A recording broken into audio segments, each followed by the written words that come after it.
아버지의 유언장이 낭독되는 순간 두 오빠에게는 수백억 원대의 재산이 돌아갔습니다. 강남 건물, 프랜차이즈 사업, 오피스텔, 요양원. 그런데 막내딸 세진에게 돌아온 건 묘지 두 칸, 그것이 전부였습니다. 아버지도 끝까지 오빠들의 비웃음이 쏟아졌죠. 평생 차별받으며 살아온 42살의 막내딸, 이번에도 역시나 그랬습니다. 세진은 그저 묵묵히 받아들였어요. 아버지가 남긴 유일한 유산이니까요.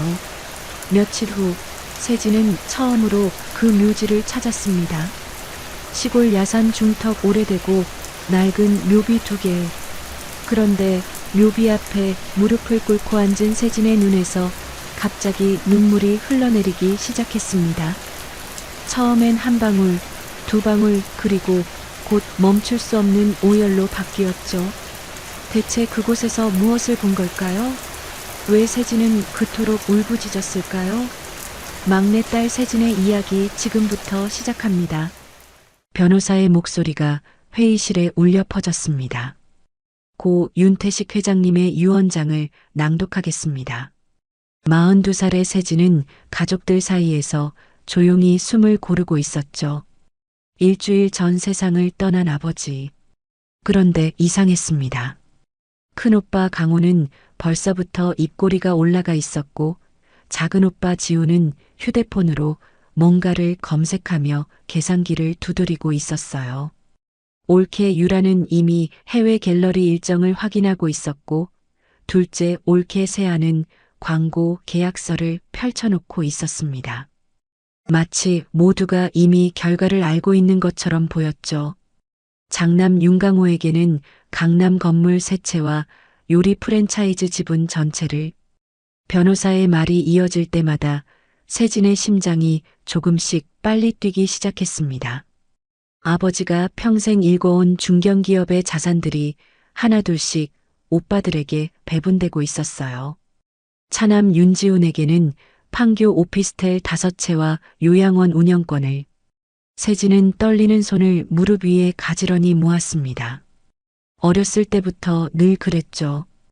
오빠들이 좋은 것을 먼저 가져가고 자신은 남은 것을 받는 게 당연했으니까요.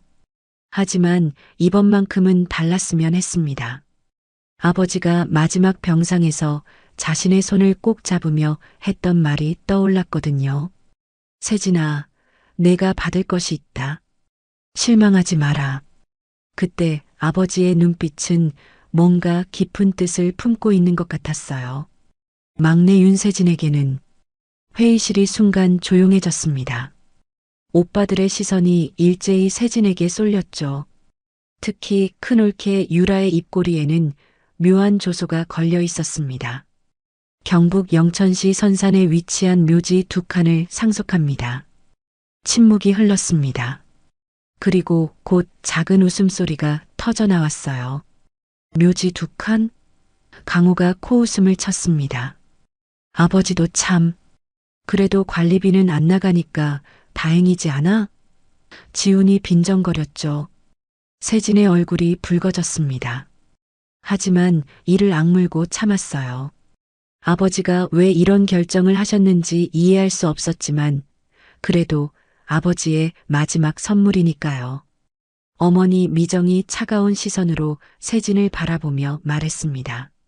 늘 내가 막내라고 봐줬는데 이번엔 아버지도 확실히 선을 그으셨네.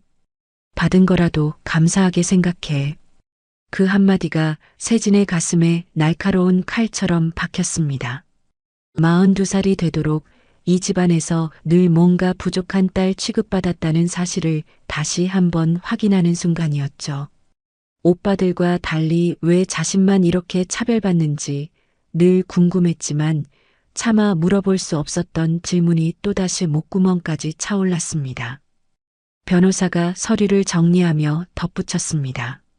추가로 고인께서는 막내 따님에게 특별히 당부하신 말씀이 있습니다.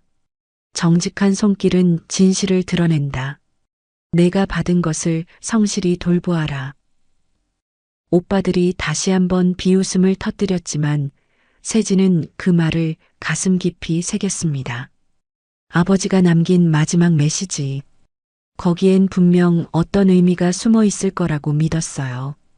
그 묘지, 할아버지, 할머니 묘소 있는 곳 아냐?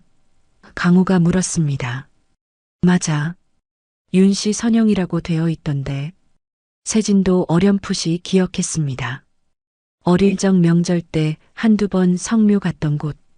하지만 어린 마음에는 그저 무섭고 낯선 산속이었을 뿐이었죠. 할아버지 할머니는 일찍 돌아가셔서 얼굴도 기억나지 않았고요. 회의가 끝나고 가족들이 하나둘 자리를 떠났습니다. 강호는 벌써 건물 리모델링 업체에 전화를 걸고 있었고 지우는 세금 계산에 여념이 없었죠. 홀로 남은 회의실에서 세진은 유언장 사본을 들여다보았습니다. 묘지 두 칸의 주소가 적혀 있었어요. 경북 영천시 어느 야산 중턱. 받은 것을 지키는 게 내 몫이겠지. 세진은 조용히 중얼거렸습니다. 서류를 가방에 넣으며 자리에서 일어났어요. 복도를 걸어나가는 그녀의 뒷모습은 외로워 보였지만 어깨는 곧게 펴져 있었습니다. 그날 밤 세진은 작은 반찬 가게로 돌아와 홀로 앉아 있었어요. 냉장고에서 꺼낸 김치를 천천히 썰며 생각에 잠겼죠. 내일도 여전히 새벽 4시에 일어나 재료를 손질하고 오전에는 가게를 열고 저녁에는 무료 급식소에서 봉사를 해야 했습니다. 평생 오빠들보다 못한 대우를 받으며 살았지만 그래도 아버지는 아버지였어요. 그런 아버지가 왜 마지막에 이런 차별을 했을까요? 아버지, 왜 저에게 묘지만 주신 거예요? 빈 가게에 울리는 그녀의 목소리는 대답 없는 질문만 남겼습니다. 하지만 세진은 이미 마음을 정했어요. 받은 것이 무엇이든 성실히 지켜낼 거라고요. 그게 막내딸로서 할 수 있는 마지막 도리라고 생각했습니다. 이날로부터 시간이 흐른 어느 날 새벽 4시. 세진의 하루는 언제나 이 시간에 시작됩니다. 반찬 가게 주방에 불이 켜지고 도마 위에서 칼이 리듬을 타기 시작했죠. 무, 당근, 애호박. 채소들이 일정한 두께로 썰려 나갔습니다. 세진의 손놀림은 정확하고 빨랐어요. 30년 넘게 요리를 해온 솜씨가 묻어났습니다. 오늘도 150인분 빠짐없이 혼잣말을 하며 커다란 솥에 된장찌개를 끓이기 시작했습니다. 매주 목요일 저녁 세진이 이끄는 나눔밥상 봉사팀은 지역 무료급식소에서 어르신들께 따뜻한 한 끼를 대접했어요. 7년째 한 번도 빠진 적이 없었죠. 오전 9시 반찬 가게 문을 열자 단골 손님들이 하나둘 들어왔습니다. 세진아, 오늘 김치는 있어? 네, 이모. 어제 담근 거예요. 맛보고 가세요. 세진은 늘 그랬듯 환한 미소로 손님들을 맞았습니다. 하지만 마음 한구석에는 어제의 상처가 아직 아물지 않았어요. 묘지 2칸. 오빠들이 받은 것과 비교하면 너무나 초라한 유산이었죠. 점심시간 어머니 미정이 가게에 들렀습니다. 예고 없는 방문이었어요. 일은 잘 되니? 차가운 목소리였습니다. 어머니는 늘 그랬죠. 오빠들에겐 자주 가면서도 세진의 반찬 가게엔 1년에 한두 번 올까 말까 했으니까요. 네, 어머니. 잘 지내요. 묘지 관리비 통지서 왔더라. 네, 앞으로도 왔을 텐데. 미정은 서류 봉투를 카운터에 놓았습니다. 아직 납부 날짜는 남았는데 미리 처리하는 게 좋을 거야. 그리고 어머니는 잠시 말을 멈췄다가 이어갔어요. 이번 주말에 가족 모임 있으니까 와. 강원의 새 건물 개업식이래. 네, 알겠습니다. 미정이 떠나고 세진은 봉투를 열어보았습니다. 영천시청에서 온 묘지 관리비 고지서였어요. 금액은 얼마 되지 않았지만 이상한 건 비고란에 적힌 메모였습니다. 장기 미납시 관리인 문석배 씨에게 문의. 문석배라는 이름은 처음 들어보는 것이었어요. 저녁 6시 무료급식소는 어르신들로 북적였습니다. 우리 세진이가 끓인 된장찌개가 최고야. 맞아요. 집에서 먹는 것보다 더 맛있어. 어르신들의 칭찬에 세진은 보람을 느꼈습니다. 이 시간만큼은 모든 상처를 잊을 수 있었어요. 누군가에게 따뜻한 밥 한 끼를 대접하는 일. 그게 세진이 찾은 삶의 의미였죠. 봉사를 마치고 집으로 돌아오는 길, 세진은 문득 아버지가 생전에 자주 하셨던 말이 떠올랐습니다. 세진아, 정직한 손길은 진실을 드러낸다. 기억해라. 그때는 무슨 뜻인지 몰랐어요. 그저 성실하게 살라는 아버지의 가르침이려니 했죠. 유언장에도 똑같은 말이 있었습니다. 아버지는 왜 그 말을 2번이나 강조하신 걸까요? 밤 10시 세진은 관리비 고지서를 다시 꺼내 보았습니다. 묘지 주소와 함께 작은 약도가 그려져 있었어요. 영천시 외곽 야산. 차로 1시간 반 거리였습니다. 이번 주말에 가봐야겠네. 가족 모임은 토요일 저녁이니 일요일 아침 일찍 다녀오면 될 것 같았어요.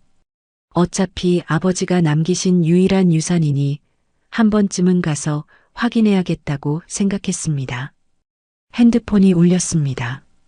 봉사팀 막내였어요. 팀장님, 다음 주 메뉴 뭐로 할까요? 김치찌개 어때?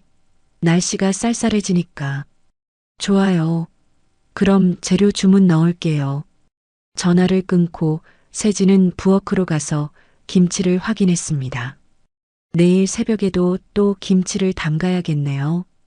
봉사 인원이 늘어서 이제는 200인분을 준비해야 했거든요. 창밖으로 가을비가 내리기 시작했습니다. 아버지가 떠나신 지 열흘. 세진의 마음에도 잔잔한 비가 내리고 있었어요. 그리움과 서운함이 뒤섞인 복잡한 감정의 비였죠. 아버지, 제가 받은 묘지에 무슨 비밀이라도 있는 건가요? 대답 없는 질문이 빗소리에 묻혔습니다. 세진은 불을 끄고 침대에 누웠어요. 내일도 새벽 4시에 일어나야 했으니까요. 늘 그랬듯이 성실하게 하루를 시작해야 했습니다. 일요일 아침 6시 세진은 묘지를 향해 출발했습니다. 토요일 저녁 강호의 건물 개업식은 화려했어요. 샴페인이 터지고 유명 인사들이 축하 화환을 보냈죠. 오빠들은 득이만면한 표정으로 인사를 받았고 어머니는 그런 아들들을 자랑스럽게 바라보았습니다. 세진은 구석에서 조용히 음식을 날랐어요.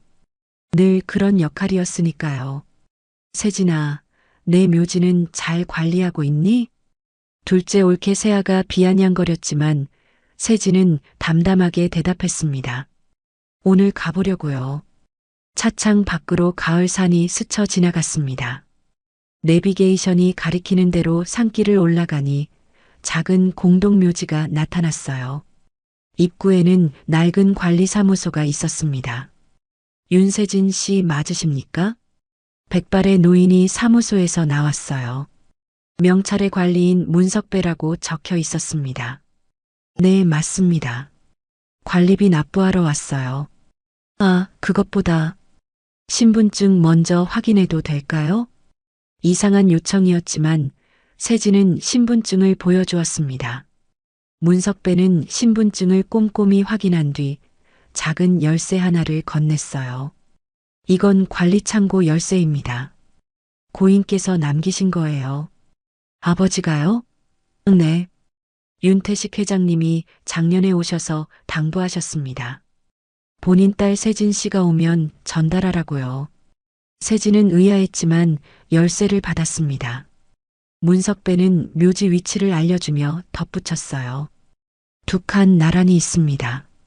관리 창고는 묘지 옆에 있고요. 좁은 산길을 5분쯤 걸어 올라가니 2개의 묘비가 나란히 서 있었습니다. 오래된 묘비였어요. 정면에는 윤씨 선영이라는 글자가 깊게 새겨져 있었지만 잡초와 이끼, 흙으로 뒤덮여 있어서 자세히 보이지 않았습니다. 할아버지, 할머니. 세진은 묘비 앞에 무릎을 꿇었습니다. 준비해온 막걸리를 부으며 인사를 올렸어요. 그런데 이상했습니다. 두 묘비의 크기와 모양이 똑같은데 마치 동시에 세워진 것처럼 보였거든요. 할아버지, 할머니께서 같은 날 돌아가신 건가? 궁금했지만 알 길이 없었습니다. 세진은 가져온 솔과 수건을 꺼냈어요. 묘비를 깨끗이 닦아드리는 게 최소한의 도리라고 생각했죠. 쓱쓱, 쓱쓱 솔질을 시작했습니다. 먼지와 이끼가 조금씩 벗겨지기 시작했어요.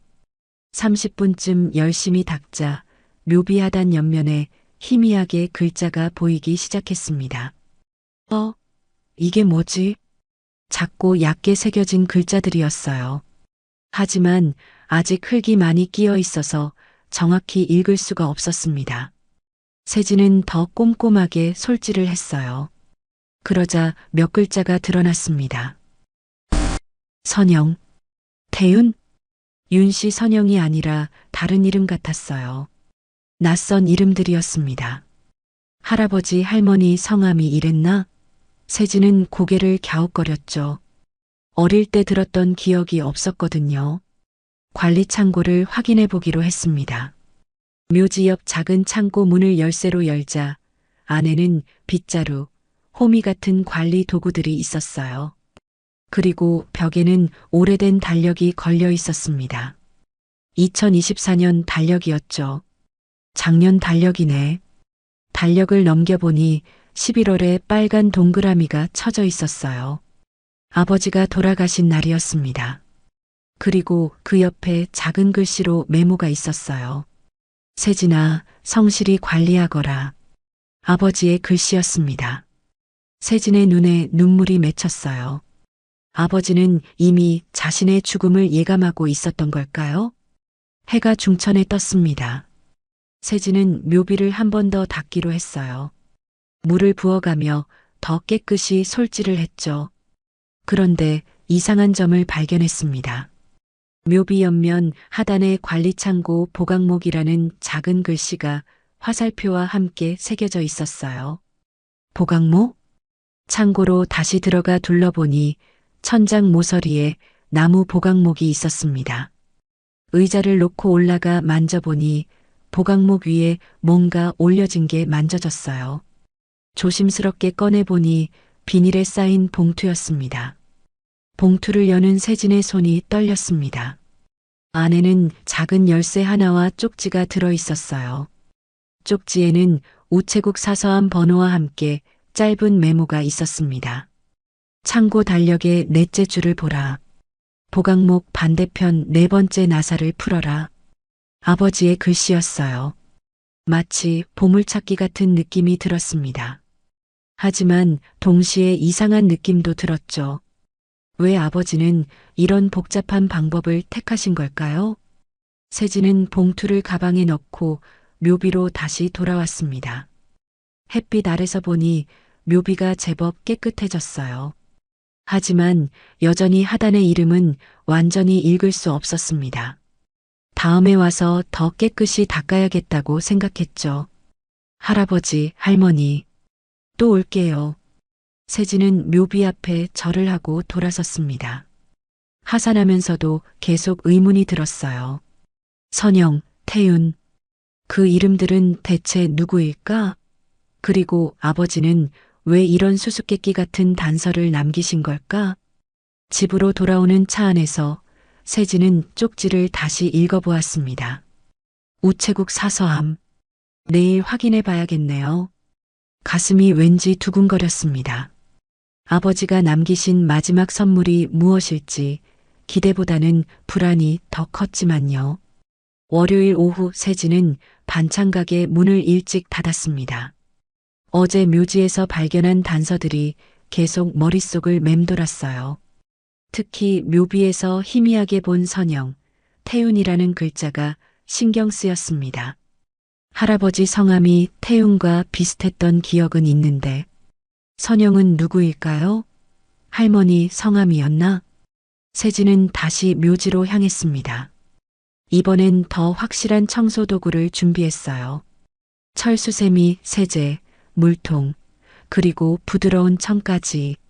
묘비를 완전히 깨끗하게 닦아서 글자를 확인하고 싶었습니다. 묘지에 도착하니 오후 햇살이 비스듬히 묘비를 비추고 있었어요. 세진은 무릎을 꿇고 본격적인 청소를 시작했습니다. 할아버지, 할머니, 오늘은 깨끗이 닦아드릴게요. 물을 붓고 세제를 묻혀 솔질을 시작했습니다. 쓱쓱 싹싹 힘을 주어 문지르자 수십 년 묵은 때가 조금씩 벗겨졌어요. 특히 묘비 하단 부분을 집중적으로 닦았습니다. 어제 봤던 글자들이 더 선명해지기 시작했어요. 1시간쯤 지났을까요? 세진의 이마에는 땀이 송글송글 맺혔습니다.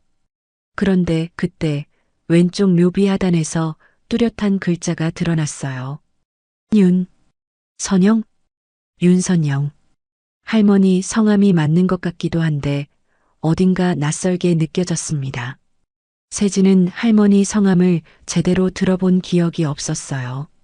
묘비에 새겨진 날짜를 보니 1983년 사망이었습니다. 세진이 태어난 해였죠. 오른쪽 묘비도 계속 닦았습니다. 역시나 예상과 다른 이름이 나타났어요. 김태윤? 김태윤. 성이 김씨네요. 세진은 더욱 혼란스러웠어요. 할아버지가 윤 씨가 아니라 김 씨? 아니면 이분들이 할아버지 할머니가 아닌 건가? 하지만 아버지가 분명 선산의 묘지를 물려주셨는데 세진은 묘비를 더 자세히 살펴보았습니다. 그러자 옆면 하단에 작게 새겨진 또 다른 글씨를 발견했어요. 어제는 못 봤던 부분이었습니다. 관리창고 보강목. 아, 이건 어제 확인한 거고. 뭐야 이거? 그 아래에 더 작은 글씨가 있었습니다. 끝까지 닦아라라는 문구였어요. 마치 누군가 일부러 남긴 메시지 같았습니다. 세진은 다시 소를 들었습니다. 이번엔 묘비 전체를 샅샅이 닦기 시작했어요. 정면, 옆면, 뒷면까지 구석구석 놓치는 곳 없이 문질렀습니다. 해가 서산으로 기울 무렵 드디어 묘비가 완전히 깨끗해졌습니다. 그런데 여전히 이상했어요. 정면에는 윤씨 선영이라고 크게 새겨져 있는데 하단 옆면에는 윤선영, 김태윤이라는 개인 이름이 있었으니까요. 윤씨 선영은 그냥 관용적인 표현인가? 실제로는 윤선영, 김태윤 두 분의 묘지. 세진은 핸드폰으로 묘비를 여러 각도에서 찍었습니다. 집에 가서 천천히 생각해 봐야겠다고 판단했어요. 그런데 사진을 찍다가 또 하나의 발견을 했습니다. 왼쪽 묘비 하단 모서리에 아주 작은 글씨로 2S라고 새겨져 있었어요. 오른쪽 묘비에도 같은 위치에 같은 글씨가 있었습니다. S는 뭘 의미하는 걸까요? 세진의 S? 설마 나한테 남긴 메시지? 말도 안 되는 생각이었지만 왠지 그런 느낌이 들었습니다. 이 묘지 전체가 하나의 거대한 메시지 같았어요. 아버지가 자신에게 남긴. 관리창고로 다시 들어갔습니다. 어제 확인한 달력과 보강목을 다시 살펴보았어요. 그리고 첫 번째 쪽지에 적힌 문구를 다시 읽었습니다. 창고 달력의 넷째 줄을 보라. 보강목 반대편 네 번째 나사를 풀어라. 달력을 확인했습니다. 각 월의 넷째 줄. 아, 넷째 줄을 말하는 건가? 아니면 정말 글자 그대로 넷째 줄? 세진은 달력을 자세히 들여다보았어요. 그러다 11월 달력에 정확히 넷째 줄에 작은 점이 찍혀 있는 걸 발견했습니다. 여기구나. 그 점 옆에 아주 작게 4라는 숫자가 쓰여 있었어요. 네 번째 나사를 확인하라는 추가 힌트였습니다. 세진은 보강목 반대편을 살펴보았습니다. 정말로 작은 나사들이 일정한 간격으로 박혀 있었어요. 네 번째 나사를 찾아 준비해온 드라이버로 풀기 시작했습니다. 나사가 풀리자 작은 틈이 생겼고 그 안에서 또 다른 봉투가 나왔어요. 두 번째 편지였습니다. 하지만 해가 완전히 져서 어두워졌기 때문에 내용을 읽을 수 없었어요.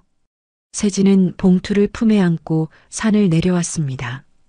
차 안에서 실내등을 켜고 봉투를 열려다가 잠시 멈췄어요. 왠지 이 편지는 집에서 차분히 읽어야 할 것 같았거든요. 집으로 돌아오는 내내 세진의 머릿속은 복잡했습니다. 윤선영, 김태윤. 이 두 사람은 대체 누구일까요? 윤선영은 윤 씨니까 아버지와 무슨 관련이 있을 것 같은데 김태윤은 왜 김 씨일까? 그리고 아버지는 왜 이렇게 복잡한 방법으로 무언가를 전달하려 하신 걸까요? 정직한 손길은 진실을 드러낸다. 아버지의 말이 계속 떠올랐습니다. 오늘 세진이 한 일이 바로 그거였어요. 정직하게, 성실하게 묘비를 닦았고 그 결과 숨겨진 이름들을 발견했으니까요. 하지만 아직 진실의 전모는 보이지 않았습니다. 화요일 아침 세진은 어제 가져온 두 번째 봉투를 펼쳤습니다. 반찬가게 개점 전 조용한 시간이었어요. 커피를 한 잔 내려놓고 떨리는 마음으로 편지를 읽기 시작했죠. 편지는 아버지의 필체로 쓰여 있었습니다. 세진아, 여기까지 왔구나. 내가 이 편지를 읽고 있다면 묘비를 성실히 닦아낸 것이겠지. 우체국 보관함을 찾아가거라. 영천 우체국 1층, 보관함 번호는 247번이다. 열쇠는 첫 번째 봉투에 있었을 것이다. 세진은 첫 번째 봉투를 다시 확인했습니다. 작은 열쇠가 우체국 보관함 열쇠였던 거예요. 편지는 계속되었습니다. 보관함 안의 것들을 확인한 후 두 칸의 이름을 끝까지 닦아 읽어라. 진실은 언제나 가장 깊은 곳에 숨어 있다. 아버지가. 짧은 편지였지만 의미심장했습니다. 두 칸의 이름. 윤선영과 김태윤을 말하는 걸까요? 하지만 이미 이름은 다 확인했는데 뭘 더 닦으라는 걸까? 세진은 곧바로 영천 우체국으로 향했습니다. 반찬 가게는 하루 정도 쉬어도 괜찮았어요. 지금은 아버지가 남긴 수수께끼를 푸는 게 더 중요했으니까요. 우체국 1층에는 정말로 보관함들이 줄지어 있었습니다. 247번을 찾아 열쇠를 넣고 돌리자 딸깍 소리와 함께 문이 열렸어요. 안에는 서류 봉투 하나와 작은 상자가 들어 있었습니다. 세진은 주변을 살핀 후 조심스럽게 내용물을 꺼냈어요. 먼저 서류 봉투를 열어보았습니다. 이게 뭐야? 현금 다발이 보였습니다. 억 단위는 좋게 넘어 보이는 현금이었어요. 그리고 그 아래에는 여러 서류들이 있었죠. 토지 등기부등본, 주식 보유 증명서, 채권 관련 서류들. 세진은 숨이 막혔습니다. 서류에 적힌 금액들을 대충 계산해봐도 수백억 대는 되어 보였어요. 이게 다 뭐지? 아버지가 숨겨둔 재산인가? 작은 상자를 열어보니 또 하나의 메모가 있었습니다. 세진아, 놀랐겠지. 하지만 아직은 때가 아니다. 이것들은 내가 지켜야 할 것들의 증거일 뿐이다. 진짜 진실을 알고 싶다면 두 칸의 이름을 끝까지 닦아 읽어라. 묘비하단 가장 아래쪽에 새겨진 모든 글자를 확인해야 한다. 메모 뒤에는 낡은 사진 한 장이 있었습니다. 젊은 남녀가 아기를 안고 있는 사진이었어요. 남자는 왠지 아버지와 닮은 것 같기도 했고 여자는 따뜻한 미소를 짓고 있었습니다. 그리고 아기는 이 아기가 나인가? 사진 뒷면에는 1983년 3월 우리의 보물이라고 적혀 있었습니다. 세진이 태어난 해였어요. 세진은 서류들을 다시 봉투에 넣었습니다. 너무 많은 돈이라 무서웠어요. 이걸 어떻게 해야 할지도 모르겠고 왜 아버지가 이런 거액을 숨겨두셨는지도 이해가 안 갔습니다. 우체국을 나와 다시 묘지로 향했습니다. 이번엔 무릎 보호대까지 준비했어요. 묘비하단 가장 아래쪽을 닦으려면 거의 엎드려야 할 것 같았거든요. 묘지에 도착하자마자 세진은 묘비 앞에 무릎을 꿇었습니다. 그리고 거의 엎드리다시피 해서 묘비 최하단을 닦기 시작했어요. 이끼와 흙이 두껍게 쌓여 있었습니다. 수십 년 동안 아무도 닦지 않은 부분이었죠. 칫솔까지 동원해서 구석구석 문질렀어요. 1시간쯤 지났을까요? 드디어 글자가 보이기 시작했습니다. 왼쪽 묘비 최하단 사랑하는 딸, 오른쪽 묘비 최하단 후, 땡땡땡에게. 아직 중간 부분이 안 보였습니다. 세진은 더 열심히 닦았어요. 땀이 비 오듯 쏟아졌지만 멈출 수 없었습니다. 또 30분이 지났을 때 드디어 전체 문구가 드러났습니다. 사랑하는 딸 김세진에게. 세진은 숨이 멎는 것 같았습니다. 김세진? 자신의 이름 같지만 성이 윤이 아니고 김? 그것도 1983년에 세워진 묘비에. 이게 무슨... 세진은 다시 한번 묘비를 확인했습니다. 윤선영, 김태윤, 1983년 사망. 그리고 사랑하는 딸 김세진에게라는 문구. 머릿속이 하얘졌습니다. 이 두 사람이 자신에게 메시지를 남긴 건가? 하지만 어떻게? 세진이 태어난 해에 돌아가신 분들인데? 세진은 사진을 다시 꺼내 보았습니다. 젊은 부부와 아기. 1983년 3월. 우리의 보물. 설마 이분들이. 하지만 아직 확신할 수 없었습니다. 너무 혼란스러웠어요.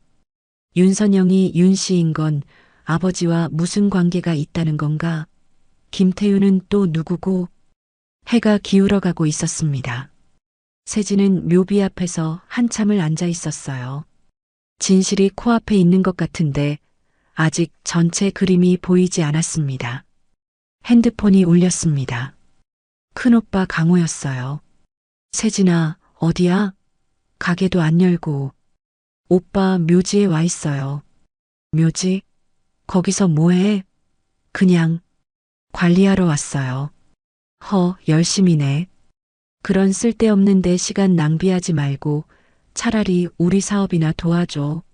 전화를 끊고 세진은 다시 묘비를 바라보았습니다. 쓸데없는 곳이 아니에요. 여기엔 분명 중요한 비밀이 숨어 있었으니까요.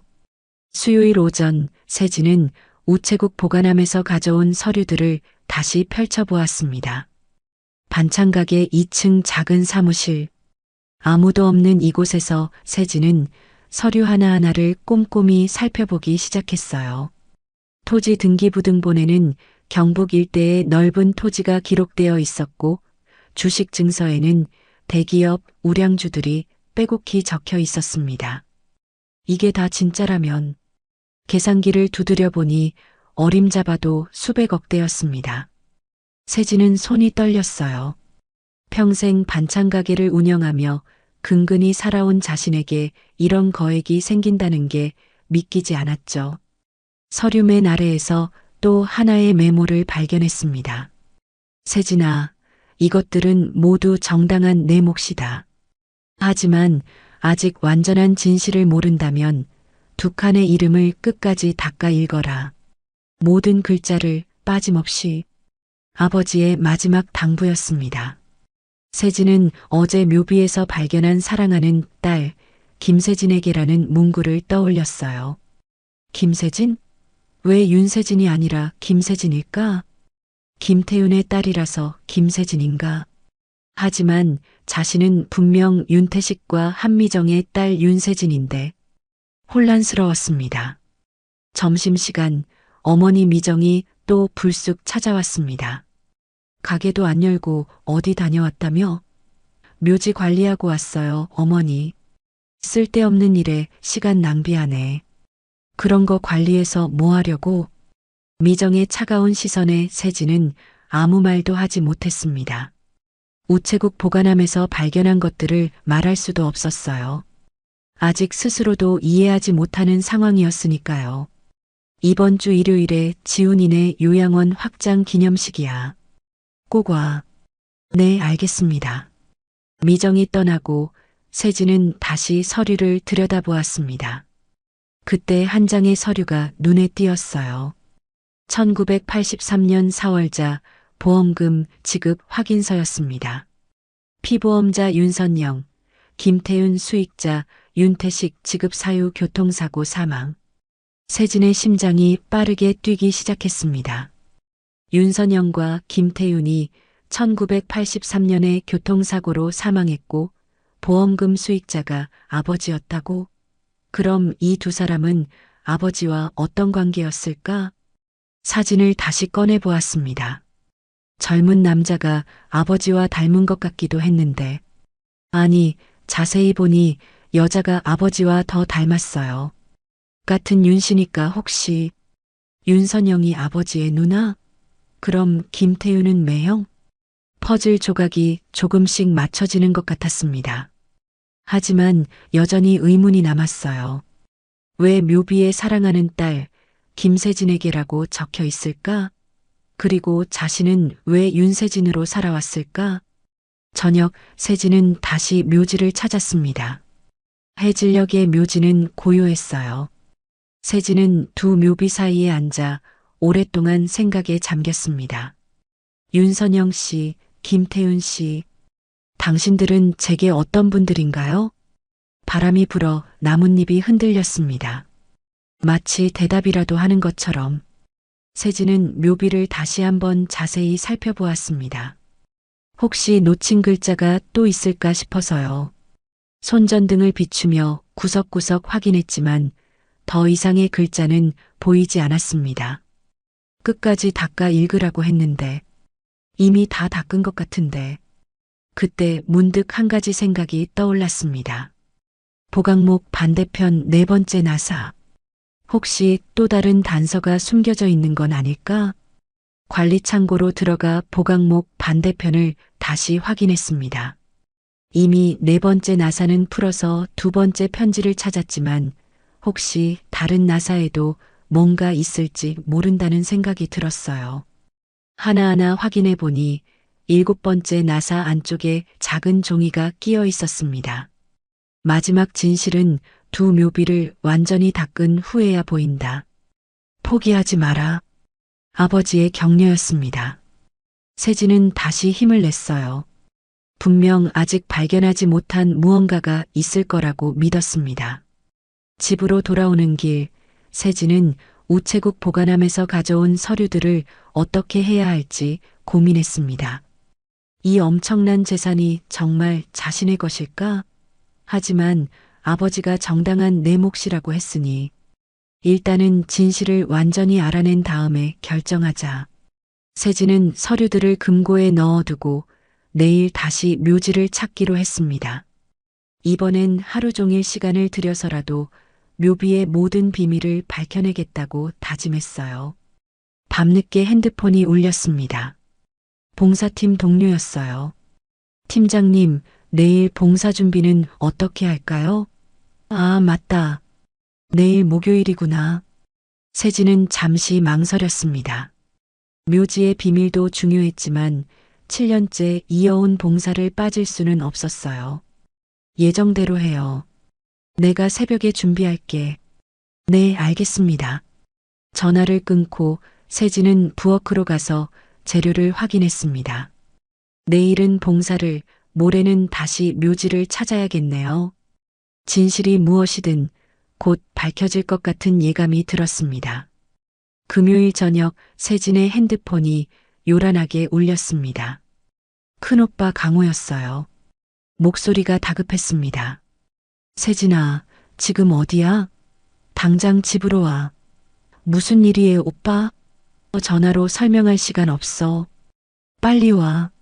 서둘러 강호의 집에 도착하니 거실에 가족들이 모두 모여 있었습니다. 분위기가 심상치 않았어요. 강호의 얼굴은 창백했고 지우는 계속 한숨을 쉬고 있었죠. 큰일 났어. 강호가 머리를 감싸쥐었습니다. 우리 프랜차이즈 매장에서 집단 식중독이 발생했어. 150명이 병원에 입원했대. 세진은 놀라서 입을 다물지 못했습니다. 피해자들이 집단 소송을 준비하고 있어. 벌써 가압류가 들어왔고 배상금만 수십억이 나올 것 같아. 큰올케 유라가 울먹이며 말했어요. 설상가상으로 제가 기획한 전시회 작품들이 위작으로 밝혀졌어요. 구매자들이 환불 요구하고 있고 갤러리 명예도 바닥에 떨어졌어요. 지훈도 고개를 숙였습니다. 나도 마찬가지야. 요양원 보조금 부정 집행 의혹으로 감사가 들어왔어. 게다가 지난달 직원 추락 사고로 노무 소송까지 걸렸어. 환수 명령이 떨어지면 요양원 문 닫아야 할지도 몰라. 둘째 올케 세아도 한숨을 쉬었습니다. 저희 광고 대행사도 과장 광고로 고발당했어요. 거래처들이 계약 해지하고 있고 저작권 분쟁까지 겹쳐서 현금 흐름이 완전히 막혔어요.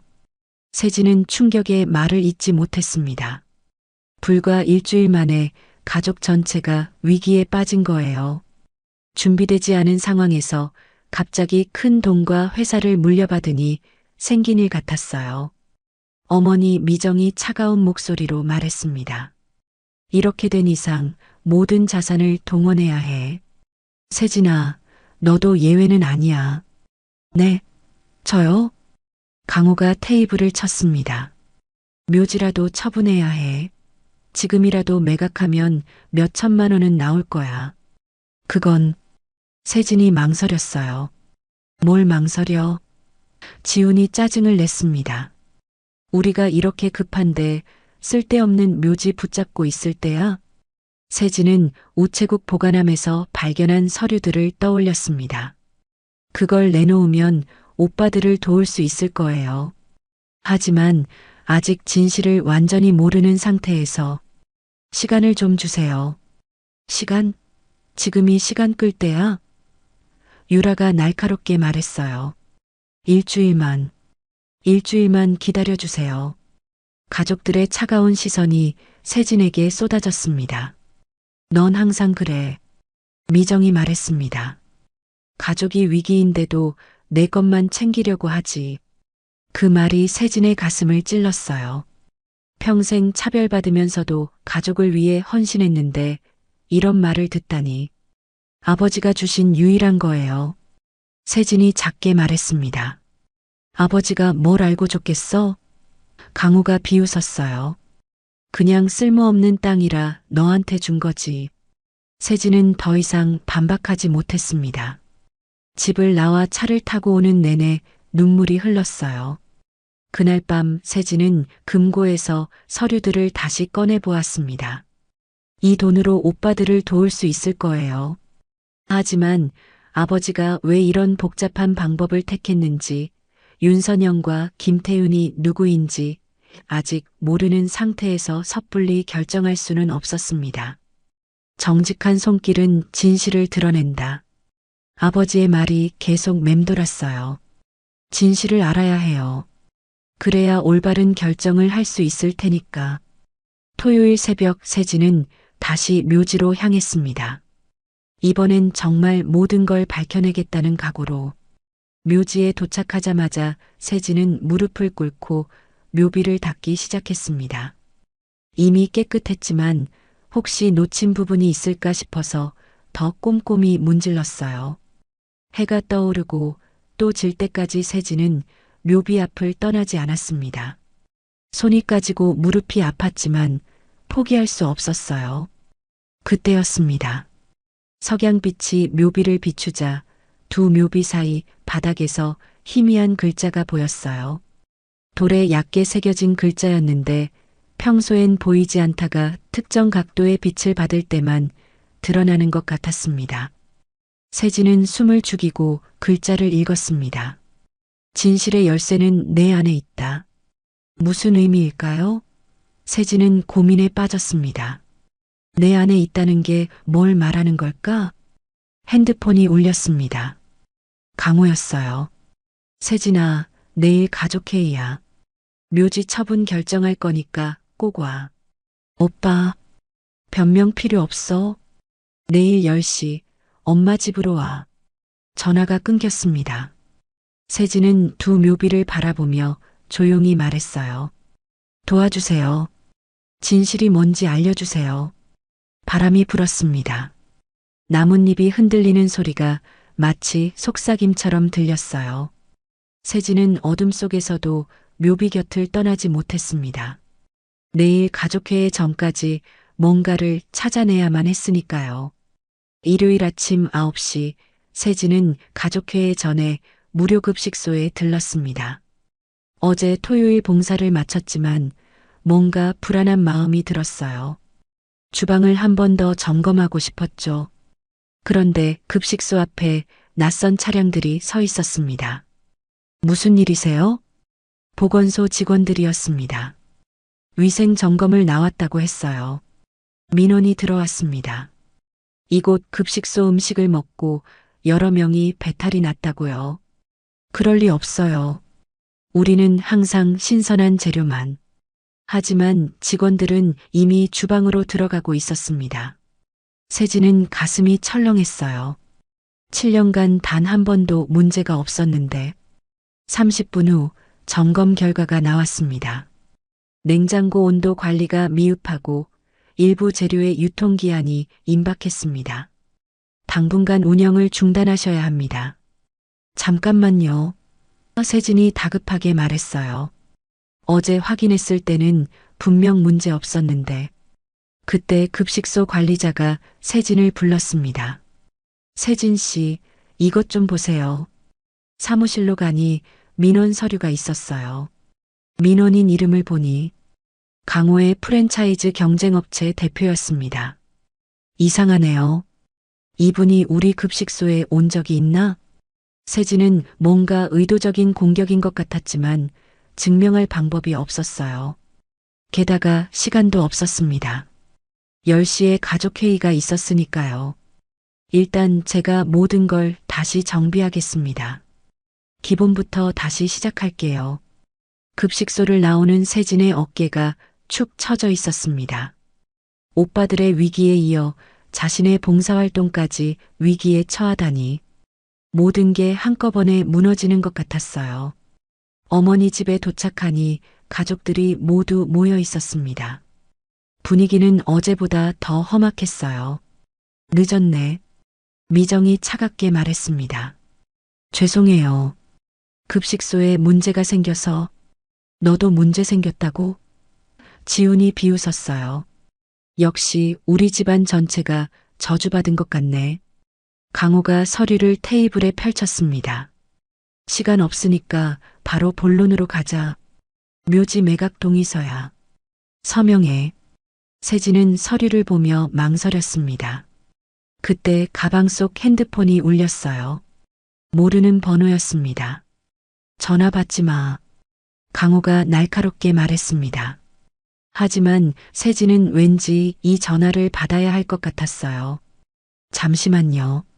전화를 받자 묘지관리인 문석배의 목소리가 들렸습니다. 윤세진 씨?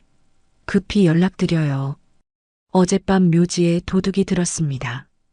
네, 도둑이요? 묘비는 무사한데 관리 창고가 엉망이 됐어요. 뭔가 찾으려고 했던 것 같은데. 세진의 얼굴이 창백해졌습니다. 지금 가보겠습니다. 어디가? 강호가 세진의 팔을 잡았어요. 묘지에 도둑이 들었대요. 확인해 봐야 해요. 도둑? 묘지에 뭐 훔칠 게 있다고? 유라가 의심스러운 눈빛으로 세진을 바라봤습니다. 설마 거기 뭐 숨겨둔 거 있어? 세진은 대답하지 못했습니다.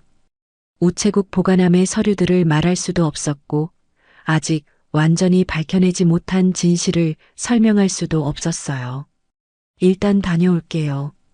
오후에 다시 얘기해요. 세진아. 미정이 차가운 목소리로 말했습니다. 지금 나가면 너는 이 가족과 끝이야. 세진은 어머니를 바라봤습니다. 평생 그런 눈빛이었어요. 자신을 진짜 딸로 본 적이 없는 눈빛. 죄송해요, 어머니. 하지만 이건 아버지가 제게 남기신 거예요. 지켜야 해요. 세진은 집을 나왔습니다. 뒤에서 가족들의 고함 소리가 들렸지만 멈출 수 없었어요. 묘지로 가는 차 안에서 세진은 계속 생각했습니다. 도둑이 든 것도 우연은 아닐 거예요. 누군가 묘지의 비밀을 알고 있는 건 아닐까? 묘지에 도착하니 정말로 관리 창고가 엉망이었습니다. 보강목도 뜯겨 있었고 달력도 찢겨 있었어요. 하지만 중요한 건 이미 세진이 가지고 있었죠. 문석배가 걱정스럽게 말했습니다. 경찰에 신고할까요? 아니요, 괜찮아요. 가져갈 것도 없었으니까요.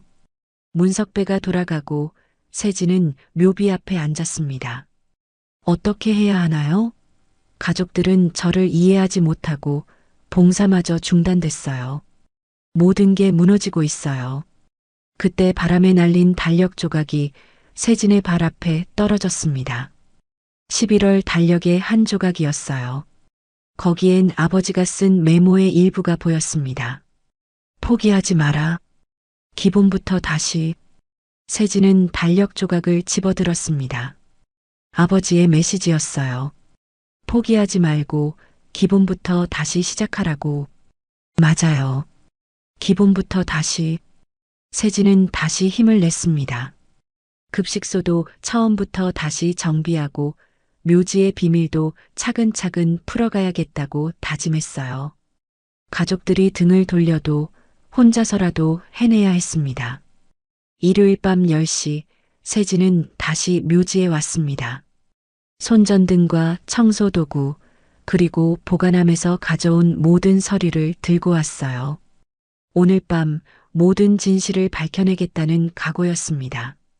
묘비 앞에 무릎을 꿇고 세진은 다시 한번 묘비를 닦기 시작했습니다.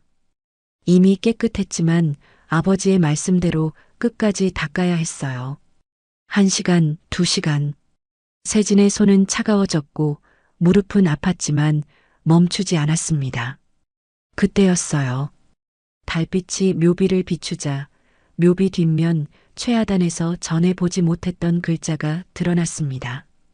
손전등을 가까이 대고 자세히 보니 아주 작은 글씨로 무언가 쓰여 있었어요.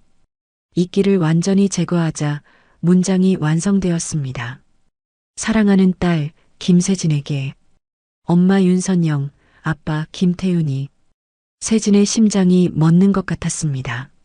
엄마, 아빠. 떨리는 손으로 1983년 사진을 다시 꺼냈어요. 젊은 부부와 아기. 자세히 보니 여자는 정말 아버지 윤태식과 닮았습니다. 남매처럼 닮았어요. 윤선영이 아버지의 누나? 그럼 이분들이. 세진은 숨이 막혔습니다. 이 묘지의 주인들이 자신의 친부모란 말인가? 그때 기억났습니다. 보강목 반대편 4번째 나사에서 찾은 2번째 편지. 아직 완전히 읽지 못한 부분이 있었어요. 세진은 서둘러 편지를 꺼냈습니다. 편지 뒷면에 작은 글씨로 추가 내용이 있었어요. 세진아, 놀랐겠구나. 내가 이 글을 읽고 있다면 이미 진실의 일부를 알았을 거야. 보강목 반대편 4번째 나사를 풀어라. 거기에 모든 진실을 담은 마지막 편지가 있다. 세진은 허둥지둥 관리창고로 뛰어갔습니다. 도둑이 들어 엉망이 됐지만 다행히 보강목은 부서지지 않았어요. 4번째 나사를 다시 확인해 보니 나사 구멍 깊숙한 곳에 또 다른 봉투가 숨겨져 있었습니다. 3번째 편지였어요. 아버지의 마지막 편지. 사랑하는 내 딸 세진아, 내가 이 편지를 읽고 있다면 드디어 모든 진실을 알 때가 된 것이구나. 1983년 내 누나 선영과 매형 태윤이 교통사고로 세상을 떠났어. 갓 태어난 너를 남기고. 너는 김세진이었고 내 조카였지. 나는 너를 입양했어. 윤세진이라는 이름을 주고 내 딸로 키웠지. 미정은 처음부터 반대했지만 나는 너를 버릴 수 없었어. 누나 부부의 보험금과 저축은 내 사업의 종잣돈이 되었어. 그 돈으로 나는 성공했고 부자가 되었지. 하지만 그것은 원래 내 것이었단다. 강우와 지우는 내 친아들이고 충분히 내 재산을 받았어. 하지만 내 것은 따로 있어. 세진이 너의 친부모가 남긴 것, 그리고 그것으로 일군 내 성공의 진짜 목. 우체국 보관함의 서류들은 빙산의 일각이야. 진짜는 따로 있어. 내 변호사 최영만을 찾아가. 그가 모든 것을 설명해 줄 거야. 세진아, 미안하다. 더 일찍 말했어야 했는데 용기가 없었구나. 하지만 너는 내게 진짜 딸이었어. 피보다 진한 정으로 키운 내 딸. 정직한 손길은 진실을 드러낸다. 내가 성실하게 살아온 것처럼 이제 내 권리를 찾아가. 사랑한다. 내 딸 세진아. 아빠가. 세진은 편지를 읽고 또 읽었습니다. 눈물이 멈추지 않았어요. 김세진. 내가 김세진이었구나. 모든 퍼즐이 맞춰졌습니다. 왜 어머니 미정이 자신을 차갑게 대했는지, 왜 오빠들과 차별받았는지, 왜 아버지만 자신을 진심으로 아꼈는지. 세진은 두 묘비 사이에 주저앉았습니다. 엄마, 아빠. 처음으로 친부모를 엄마 아빠라고 불렀어요. 42년 만에. 저 잘 살았어요. 외삼촌이. 아니, 아버지가 잘 키워주셨어요. 바람이 불었습니다. 나뭇잎이 흔들리는 소리가 대답처럼 들렸어요. 세진은 핸드폰을 꺼냈습니다. 한동안 망설이다가 어머니 미정에게 문자를 보냈어요. 어머니, 모든 것을 알았어요. 그동안 힘드셨죠? 원하지 않은 아이를 키우느라. 이제 이해해요. 내일 같이 성묘 가실래요? 제 친부모님께 인사드리고 싶어요. 보내고 나니 마음이 홀가분했습니다. 더 이상 숨길 것도 억울한 것도 없었어요. 새벽 2시, 세진은 여전히 묘지를 떠나지 못하고 있었습니다. 친부모의 묘 앞에서 삶의 이야기를 들려드렸어요. 요리사가 된 것, 봉사를 하는 것, 그리고 이제 진실을 안 것까지. 이제 어떻게 해야 할까요? 대답은 없었지만 세진은 알 것 같았습니다. 아버지 윤태식이 원했던 것이 무엇인지, 원래 주인의 몫을 찾아 제대로 쓰는 것, 그것이 자신의 사명이라는 것을. 핸드폰이 울렸습니다. 새벽 3시에 온 문자였어요. 어머니였습니다. 내일 아침 8시 묘지 입구에서 만나자. 짧은 문자였지만 세진은 그 속에서 어머니의 변화를 느꼈습니다. 50년 만에 처음으로 어쩌면 화해의 길이 열릴지도 모른다는 희망이 생겼어요. 월요일 아침 8시 세진은 묘지 입구에서 어머니를 기다렸습니다. 미정이 검은색 차에서 내렸어요. 표정이 복잡했습니다. 두 사람은 말없이 묘지로 올라갔어요. 묘비 앞에 서자 미정이 한숨을 쉬었습니다. 그래, 이제 모든 사실을 안 모양이구나. 세진이 조용히 답했습니다. 이제서야 알게 되었어요. 사실 쉽지만은 않았어. 미정의 목소리는 담담했어요. 강호와 지훈만으로 충분했는데 갑자기 갓난아기를 데려와서 딸이라고 하니 받아들이기 힘들었어. 세진은 고개를 끄덕였습니다. 이해할 수 있었어요. 그래도 어머니는 저를 키워주셨잖아요. 키우긴 했지. 하지만 차별했어. 그건 인정해. 두 사람 사이에 어색한 침묵이 흘렀습니다. 완전한 화해는 아니었지만 적어도 진실을 마주하고 있었어요. 앞으로는 조금 나아지도록 노력할게. 미정의 작은 한마디였지만 세진에게는 큰 의미였습니다.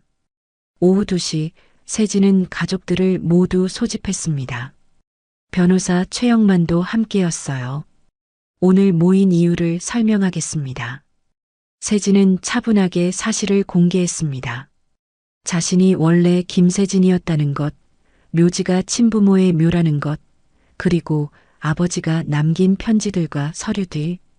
강호와 지우는 충격을 받았지만 완전히 놀라지는 않았습니다. 어쩐지 아버지가 유독 너한테만 다정했지. 강호가 중얼거렸어요. 변호사 최영만이 서류를 펼쳤습니다. 윤태식 회장님은 별도의 신탁을 설정하셨습니다. 누나 부부의 보험금과 저축을 종잣돈으로 일군 자산의 정확한 비율을 계산해 그에 해당하는 금액을 세진 씨에게 상속하도록 했습니다. 얼마나 되는데요? 지훈이 물었어요. 약 380억 원입니다. 모두가 숨을 삼켰습니다. 세진이 입을 열었어요. 원래 주인의 몫이에요. 제 친부모님의 유산이죠. 강호가 주먹을 쥐었습니다. 그럼 우린 어떻게 되는 거야? 우리 사업이 망하는 걸 보고만 있을 거야? 아니요. 세진이 서류를 내밀었습니다. 도와드릴게요. 하지만 조건이 있습니다. 조건? 이 자금으로 윤선영 김태훈 나눔밥상 재단을 설립할 거예요. 오빠들의 위기 해결 자금은 지원하되 재단 운영에 참여해 주세요. 지훈이 눈살을 찌푸렸습니다. 그게 무슨... 강호 오빠는 식중독 사고를 겪었으니 재단의 급식 위생 매뉴얼을 만들고 교육을 담당해 주세요. 그게 속죄하는 길이에요. 강호가 고개를 숙였습니다. 할 말이 없었어요.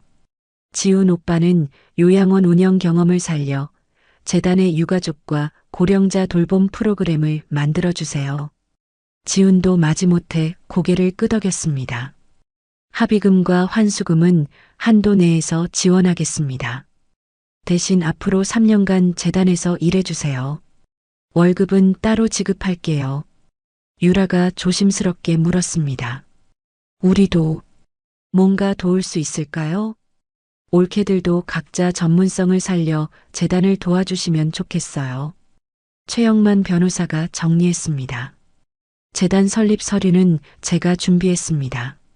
세진 씨가 이사장, 가족분들이 이사진이 되시면 됩니다. 미정이 입을 열었습니다. 나는 빠지는 게 낫겠다. 너희들끼리 잘해라. 세진이 어머니를 바라봤어요.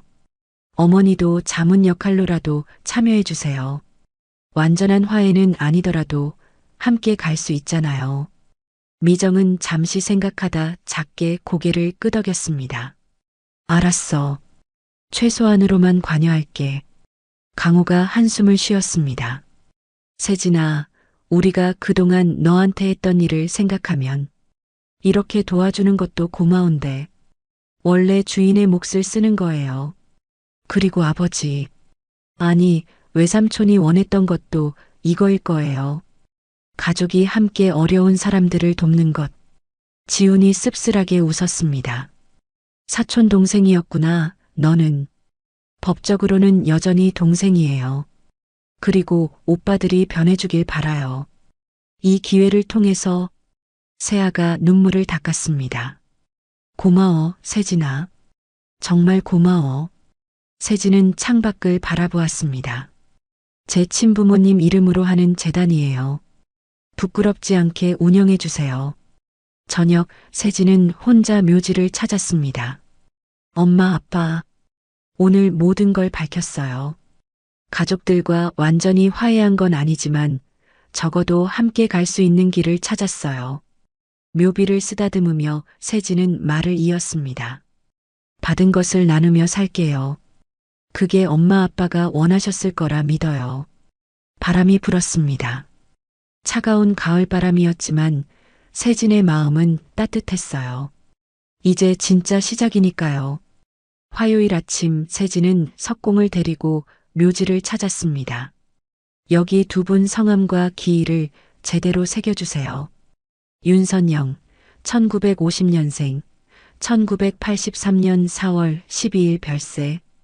김태윤, 1948년생, 1983년 4월 12일 별세. 석공이 묘비를 살펴보며 말했습니다. 기존 글자는 그대로 두고 추가로 새기면 되겠네요. 이틀 정도 걸립니다. 세진은 고개를 끄덕였어요. 40년 만에 친부모님의 이름이 제대로 새겨지는 거였습니다. 오후에는 변호사 사무실에서 재단 설립 서류에 서명했습니다. 윤선영 김태훈 나눔밥상 재단 정식으로 신청 접수했습니다.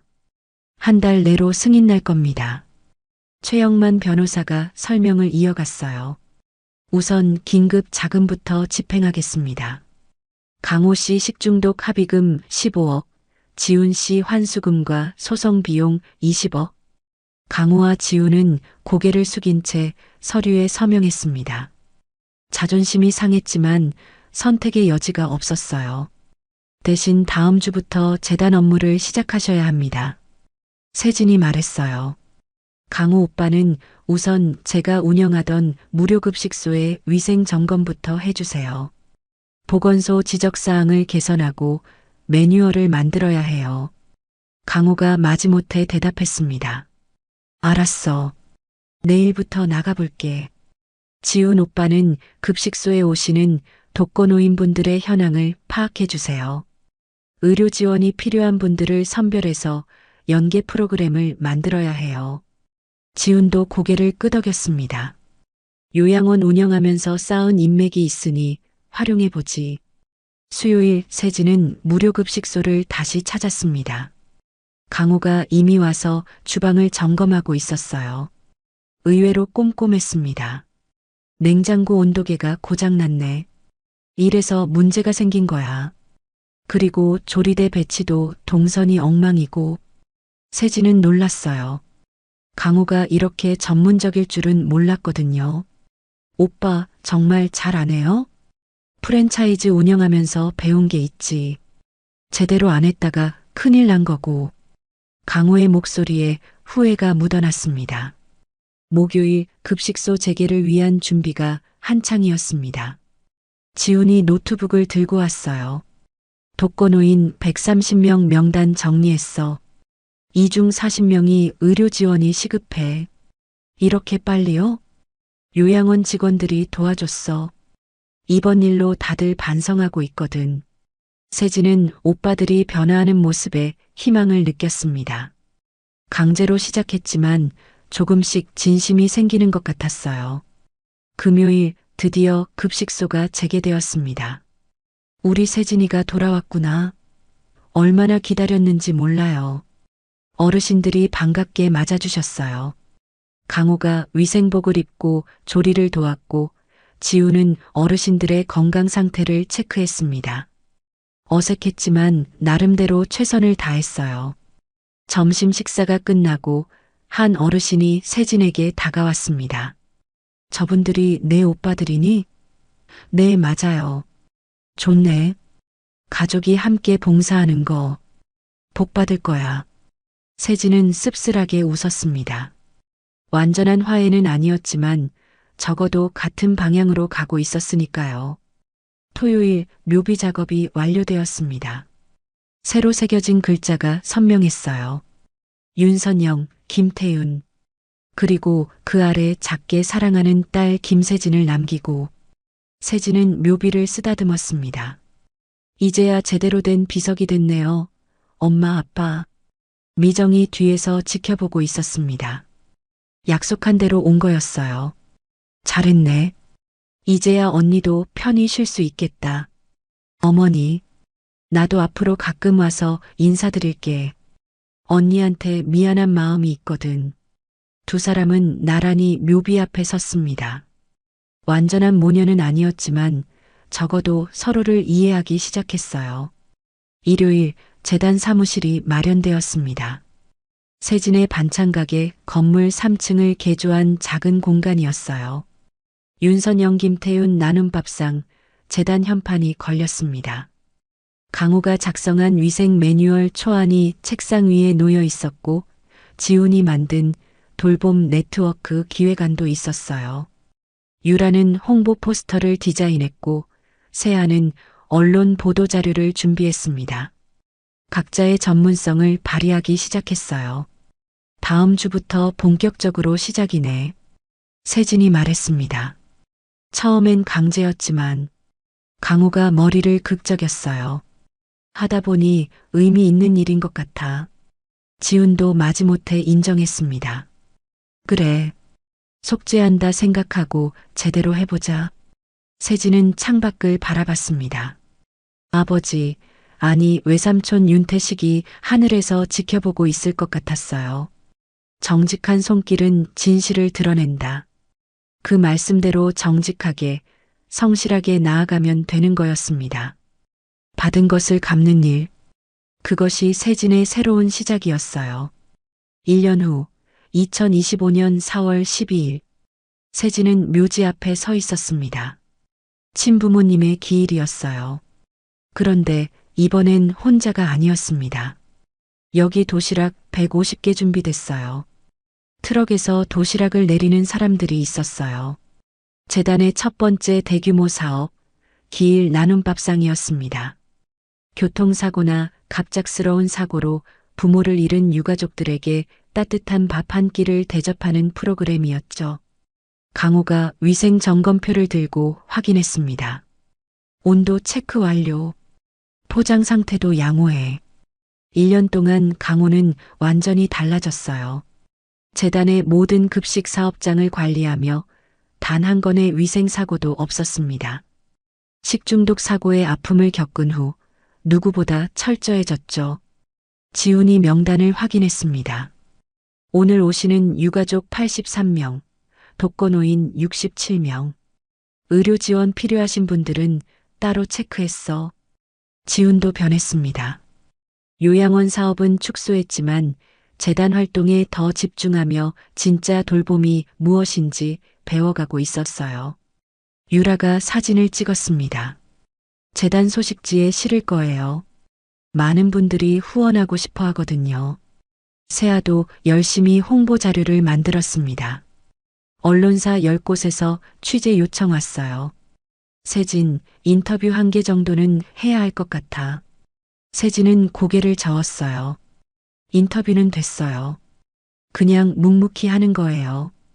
미정이 다가왔습니다. 1년 사이 많이 부드러워진 얼굴이었어요.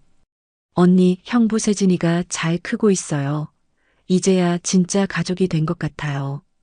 완벽한 화해는 아니었지만 서로를 인정하고 존중하는 관계가 되었습니다. 도시락 배포가 시작되었습니다. 감사합니다. 정말 감사합니다. 받아가는 사람들의 눈에 눈물이 맺혔어요. 부모를 잃은 아픔을 아는 사람이 건네는 따뜻한 밥 한 끼. 그것만으로도 큰 위로가 되었죠. 한 젊은 여성이 세진에게 다가왔습니다. 혹시 김세진 씨 맞으세요? 네, 맞습니다. 저희 아버지가 작년에 교통사고로 돌아가셨는데 재단에서 장례비를 지원해 주셨어요. 덕분에 제대로 모실 수 있었습니다. 세진의 눈에 눈물이 맺혔어요. 저도 어릴 때 부모님을 교통사고로 잃었거든요. 그 마음 알아요. 어떻게 이겨내셨어요? 이겨낸 게 아니에요. 그냥 함께 살아가는 거예요. 그분들이 주신 사랑을 기억하며. 오후가 되자 묘지는 조용해졌습니다. 가족들이 둘러앉아 묘비 앞에서 점심을 먹었어요. 이제 재단도 자리 잡았네. 강호가 말했습니다. 급식소 6곳, 돌봄센터 3곳. 1년 만에 이만큼 한 것도 대단해. 지훈이 덧붙였어요. 세진은 묘비를 바라보며 말했습니다. 이제 시작이에요. 엄마 아빠가 남긴 사랑을, 외삼촌이 키워준 정을 밥으로 갚아나가는 거예요. 밥으로 갚는다. 미정이 중얼거렸어요. 좋은 말이네. 해가 기울어갈 무렵 세진은 혼자 묘비 앞에 남았습니다. 엄마 아빠. 1년이 지났어요. 많은 게 변했죠? 바람이 불어 꽃잎이 날렸습니다. 묘지 주변에 심은 진달래였어요. 처음엔 묘지 2칸만 받고 서운했어요. 하지만 그게 가장 큰 선물이었어요. 진실을 찾게 해주셨으니까. 세진은 도시락 하나를 묘비 앞에 놓았습니다. 정성껏 만든 집밥이었어요. 앞으로도 계속할게요. 받은 사랑을 밥으로 나누며 더 많은 사람들과 함께 살아갈게요. 핸드폰이 울렸습니다. 급식소 봉사팀이었어요. 팀장님, 내일 준비 다 됐어요. 200인분 재료 손질 끝났습니다. 고마워요. 내일 새벽에 만나요. 전화를 끊고 세진은 마지막으로 묘비를 쓰다듬었습니다. 정직한 손길은 진실을 드러낸다. 외삼촌, 아니 아빠 말씀이 맞았어요. 제 손으로 직접 닦아내니 진실이 보였고 이제는 그 손으로 밥을 지어 나누고 있어요. 집으로 돌아가는 길, 세진의 발걸음은 가벼웠습니다. 반찬가게 2층, 작은 집. 혼자 사는 공간이지만 외롭지 않았어요. 내일도 만날 사람들이 있었고 나눌 밥이 있었으니까요. 창밖으로 별이 빛났습니다. 받은 것을 밥으로 갚겠습니다. 세진의 다짐이 봄밤 하늘에 조용히 울려 퍼졌습니다. 처음엔 초라한 유산이라고 생각했습니다. 하지만 그 안에는 한 여인의 일생을 바꿀 진실이 숨겨져 있었죠. 정직한 손길로 묘비를 닦아낸 세진은 자신이 김세진이었다는 것을, 그리고 그 묘지가 친부모의 안식처였다는 것을 알게 되었습니다. 외삼촌이었던 아버지 윤태식은 누나 부부의 은혜를 잊지 않고 40년이 지나 그 딸에게 원래 주인의 몫을 돌려주었어요. 380억이라는 거액이었지만 세진은 그 돈을 독차지하지 않았습니다. 대신 윤선영 김태훈 나눔밥상 재단을 만들어 받은 사랑을 밥으로 갚기 시작했죠. 차별과 냉대 속에서도 묵묵히 자신의 자리를 지켰던 세진. 그녀의 성실함이 결국 진실을 밝혀냈고 가족을 변화시켰으며 더 많은 이들에게 따뜻한 한 끼를 나누는 기적을 만들어냈습니다. 정직한 손길은 진실을 드러낸다. 윤태식이 남긴 이 한마디는 세진의 삶을 통해 증명되었습니다. 때로는 가장 작아 보이는 유산이 가장 큰 축복이 될 수 있다는 것을, 그리고 진정한 상속은 재산이 아니라 사랑과 나눔의 정신을 이어받는 것임을 보여주었죠. 오늘도 세진은 새벽 4시에 일어나 반찬을 준비합니다. 이제는 혼자가 아닙니다. 가족이 함께하고 수많은 이웃들이 함께하는 나눔의 밥상. 그것이 바로 세진이 찾은 진짜 유산이었습니다. 오늘 들려드린 우리네 이야기는 어떠셨나요? 앞으로 꾸준히 발전하는 좋은 이야기를 들려드리겠습니다. 더 좋은 이야기, 더 감동적인 이야기 놓치시지 않으려면 우리네 사연극장 채널을 구독해 주세요.